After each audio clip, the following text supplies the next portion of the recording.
அது மாப்பிள்ளை வேறுதான் அவர் போட்டிருக்க சட்டம் இந்த மாதிரி மாடு அவர்களது. ஆனா அடைக்கிறதும் நம்ம தான் எல்லாமே வந்து. அதனால தம்பி வந்து ஜெட்டா போவாரு மாட்டு கூட வந்து ரன்னிங்ல வந்து வருதான் எல்லாமே வருதான். அவங்க வீட்டுல ஒரு பையன் மாதிரி நம்ம தான்.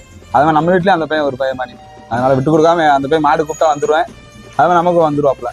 இல்லைங்க முழுக்க முழுக்க கந்தனுக்கு வந்து பெண்கள் சப்போர்ட் தான். நம்ம பிடிச்சிட்டு போறதானா நம்ம பசங்களா இருக்கலாம்.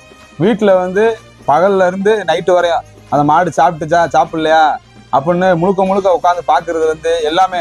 சும்மா ஒரு ஈ ஓட்டினா கூட ஈ ஓட்டுருக்கா பிராண்டி அது இது பண்ணி விடுறா அப்படின்னு சொல்றதுல இருந்து மாட்டு இப்ப கூட மதுரை பாருங்க கொடையன் இருக்குடா ஏன்டா இப்ப ஏத்தி கட்டின கூட சொல்றாங்க ஏத்தி கட்டிங்கடா படுக்கணும்டா சேர்ந்தா அப்படின்னு அந்த மாதிரிலாம் சொல்லுவாங்க. அவங்க வந்து பெண்கள் இல்லைன்னா நம்ம வந்து மாடு அடைக்க. ஆமா அம்மா அப்பத்தா அவங்க இல்லைன்னா மாடு வந்து நம்ம வேலைக்கு போயிடுவோம். வேலைக்கு போனாலும் அவங்க வச்சு பாக்குறது வந்து எல்லாமே. நம்ம வந்து வாடி அன்னைக்கு மற்ற நாள் போனாலும் கூட வாடி அன்னைக்கு தான் கொண்டு போய் நம்ம பசங்க ஊத்தாலும் கூட பெண்கள் இல்லைன்னா அப்பத்தா